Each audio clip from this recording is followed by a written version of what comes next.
We talked the other day about ether. We've been talking about the ether. We talked specifically about Einstein's ether. And this was Einstein's ether. Here it is. Okay. And this is more or less what it looked like. He was thinking a bunch of particles.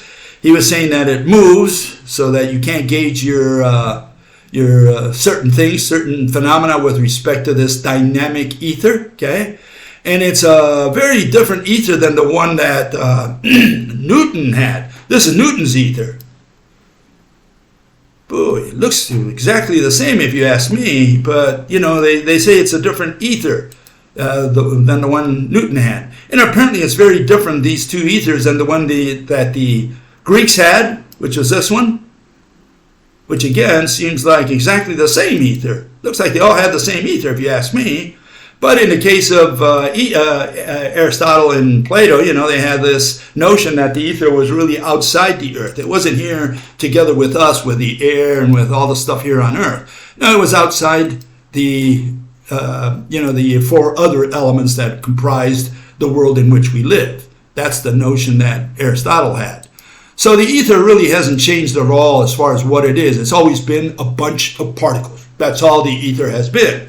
What they've done in the 19th century, especially in order to explain light, is they started giving it different properties. It turns out a lot of those properties had already been discussed by the Greeks. They already had discussed, you know, whether there's any motion of the ether, because they said, look, whenever something moves, it has to move into an empty space, but there is no such thing as empty space. What has happened is something moved out of that space and something else moved into that space. So they had all these notions, and they rehashed these same notions in the 19th century in different ways. They had the earth dragging the ether around, called ether dragging, you know, and they had the static ether, they had the dynamic ether, they had all these ethers, but no one said, look, this is the ether, and point to it, you know, like you would point to a rock, right? So nobody pointed, everybody just said, well, you understand what I mean by ether. Yeah, I guess I do. And they all meant the same thing, bunch of particles. Whenever they talked about the oscillation of, you know, light, the fact that light was some kind of wave,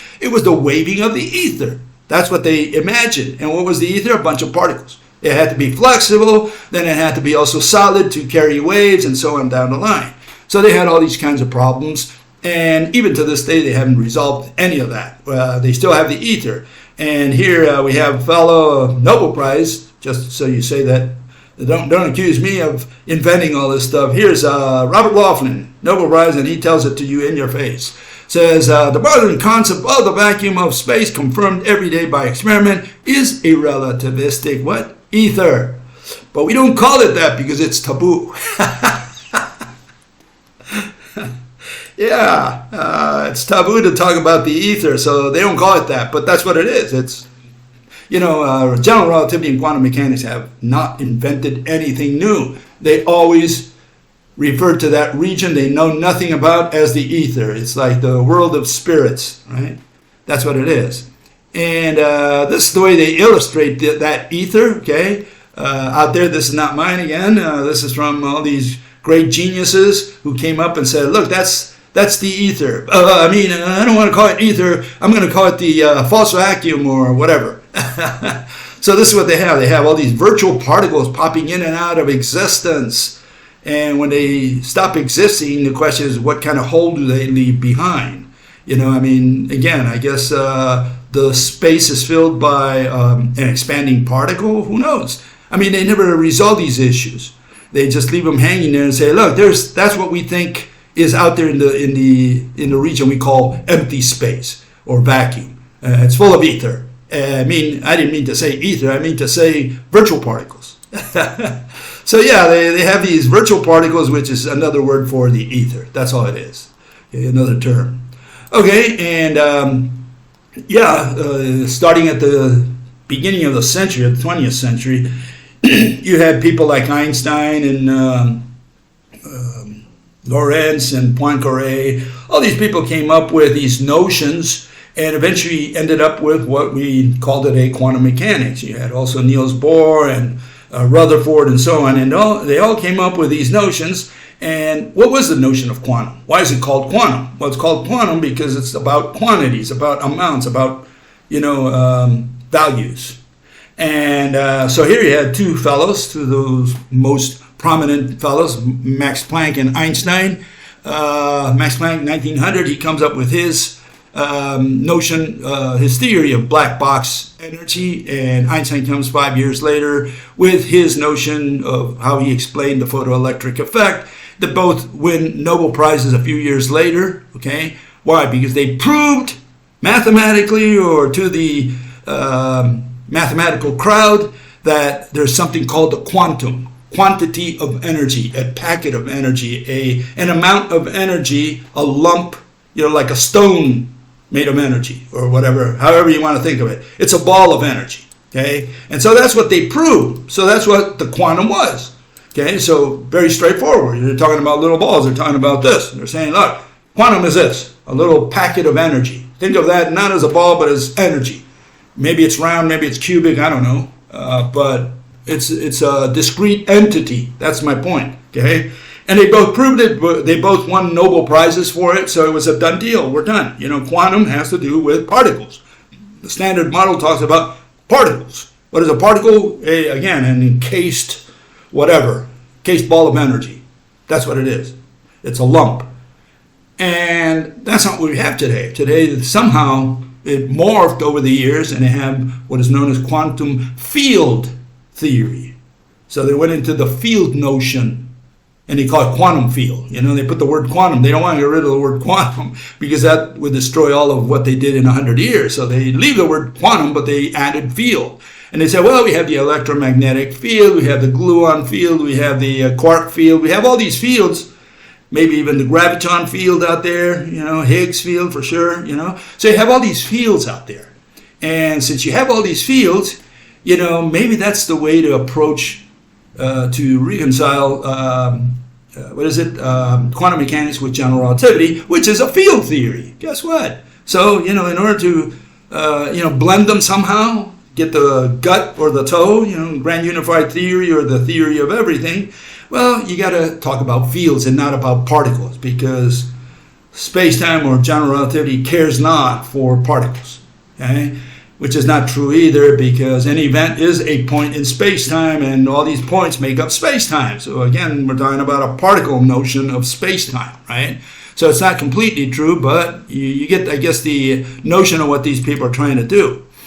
Okay, so what happened? Today we have this. We have Sean Carroll. He tells us that, how this morphed from quantum, the quantity, to the field notion.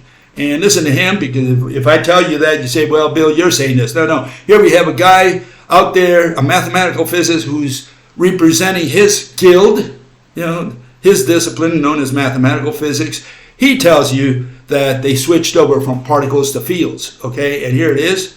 Give me a second here, and I'll run it for you. There it goes. Imagine there is a field filling the universe. And what that means mathematically is just that at every point in space, there's a number. The value of the field. And this idea of a field turns out to be quite useful. And that's what we do these days. We talk both about particles and about fields. So particles and fields are the two things that physicists talk about when we talk about the ingredients that make up reality. In one sense, a particle and a field are the opposite of each other, right? A particle is something that is one location. Here's the particle, it's nowhere else. A field is the opposite of that. A field is everywhere. At every point in space, there is a value of the field.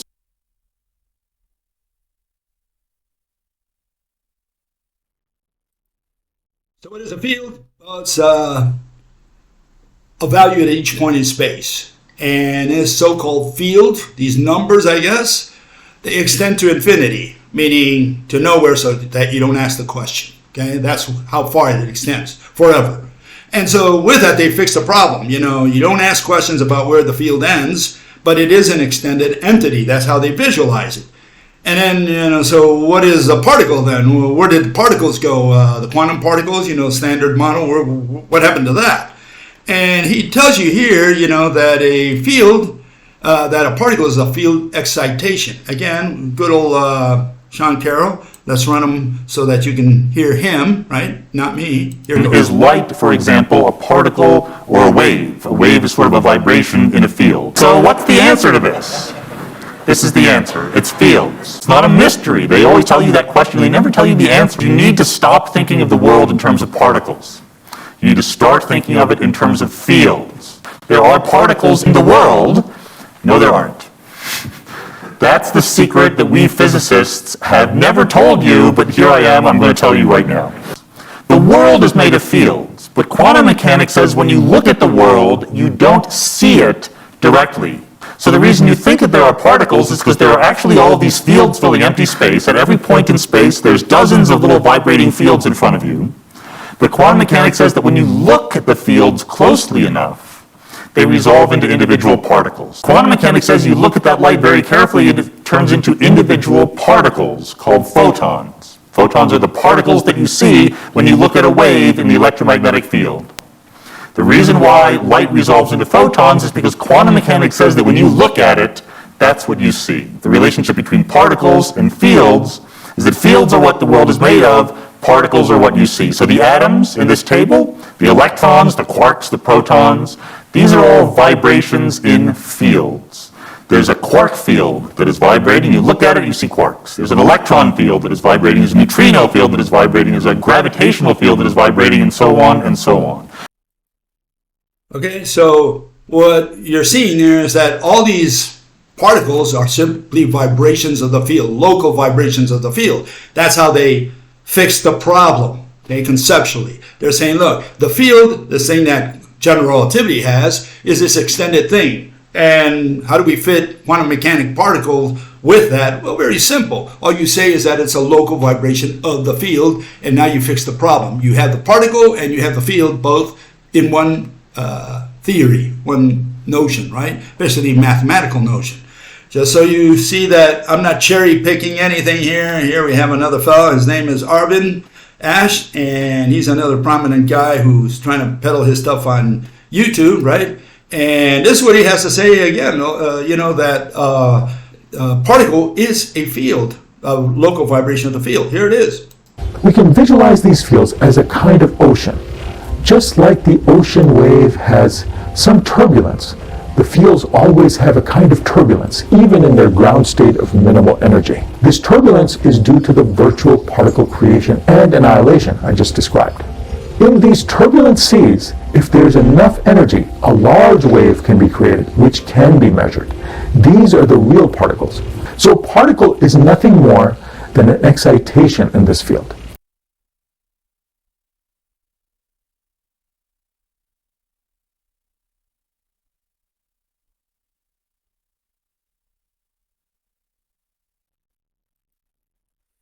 Yeah, good old Ash. He's saying that particle is just a vibration of a field. He's saying it's like an ocean, the ocean vibrates. Yeah, but when the ocean vibrates, it doesn't turn into a particle. It doesn't turn into a fish, which is the particle analogy in this case, right?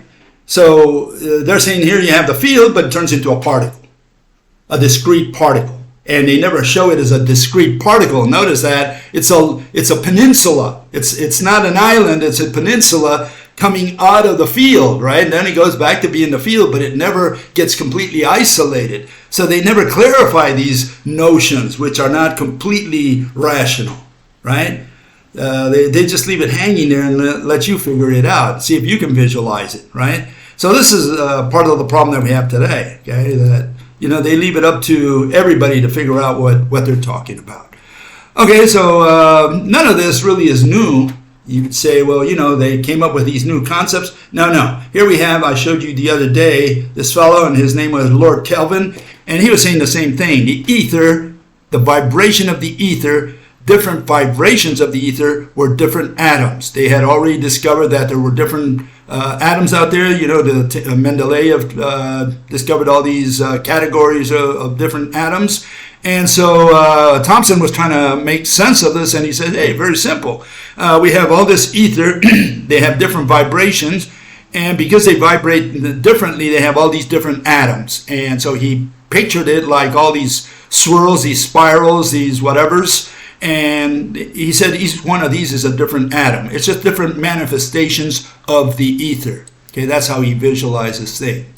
Okay, and this is the issue. The issue is that these are not new concepts. They're just rehashing the same concepts and doing it all over again. They're taking all these fields now and they're saying, well, the field is out there. They're everywhere.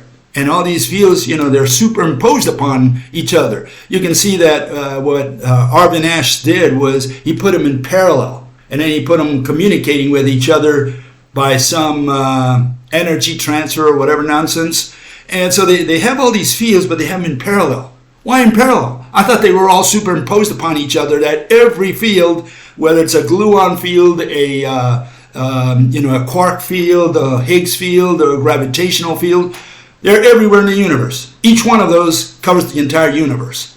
And if they cover the entire universe and little blips here are the gluon, the quark, or whatever, how can they be communicating with each other through transfer if they're all occupying the same space? The gluon field is the same thing as the quark field, is the same thing as the graviton field or the Higgs field. They're all in the same place. They're all superimposed upon each other. How can they send anything, to where if they're already there? So they have all these contradictions, and they live with all these contradictions, and they don't care about it. They just do math. They just care about the equations. Anyways, here we have this good old Arvin Ash again, and he says the following, that quantum field theory did not really replace quantum mechanics. It supplemented it. And here it is. Listen to him. You can get started here. Give me a second. Here it goes. There has been one additional, more recent paradigm-shifting development in physics that perhaps did not receive as much fanfare, but it is undoubtedly equally profound. And that is how quantum mechanics was supplemented and made more complete by quantum field theory, or QFT. It is the basis of the best theory we have in physics today to explain nearly everything, called the Standard Model of Particle Physics. What is quantum field theory? Why is it necessary? How is it different than quantum mechanics?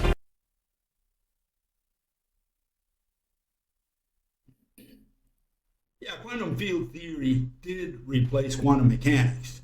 Nobody noticed, and like he said, it was kind of subtle. It came in there, and there was a revolution that nobody noticed. Yeah, and nobody noticed that they did change quantum mechanics. Quantum mechanics is no longer a particle theory. Nobody believes in the discrete particles. They went back to the 19th century where they said, look, the ether is everywhere, and it vibrates, and particles are simply the vibration of the ether. These people are saying exactly the same thing almost 150 years later. They're saying, look, what you've got out there is just this world of virtual particles, and they vibrate and they have all these fields, whatever those are, and they vibrate, and locally they become particles. And the particles are what? Are they discrete particles? No, they're because they still are attached to the field, remember. So they're all peninsulas. None of them are islands. That's important. Okay? They're not completely detached from the field because they are part of the field. It's just a local vibration of the field. Okay? And this is how they illustrate them. Here you can see it. Okay? That's more or less what they illustrate for virtual particles, just popping in and out of existence. Final thing here is just want to show you that a field is not the same thing as a bunch of particles. And here you can see the difference. Okay? Here it is. Quantum discrete particles, which are not even particles, by the way. They're just amounts. Okay? That's very different than what you see on the right, which is what general relativity proposes. And, okay, thank you. You can see that the discrete particles are not the same thing as extended fields. And the fields are not fields. What they are is number lines, and particles are not particles. They're actually amounts, values. And so, you have all these notions out there that nobody defines, because if they were to define them, they would have nothing to do with physics. So they leave them as part of mathematics, or mathemagics, if you will. So this is part of the problem, definition. They don't have definitions for any of these words, anything that you can sink your teeth into, but they're trying to reconcile the ones on the left, the particles, with the ones on the right, the fields. And good luck with that. That's all I can tell them. they're never going to do it. Maybe they're trying to do it mathematically, but then when they have to explain it to the crowds, they say, well, we can't put our equations, our numbers really into words, so we cannot really explain it to you. You need to come into our world of math in order to understand it, but this is the best way we can do it. We say, look, space-time is warped, whatever that means, and particles can be at two places at once. How can that be? Yeah, you got to come into math, and then we'll show you. So this is what's going on and on and on, and it'll never end because the mathematicians have no clue, or as Richard Feynman says, he had no way of explaining anything to his students. So he says his students don't understand it because he doesn't understand it. And that summarizes quantum mechanics, not to mention general relativity, which again, I think it was in those days, Einstein or someone, Arthur Eddington, one of those said, there's only 3 people that understand general relativity. And I even have doubts about that. I don't think any of them understood anything.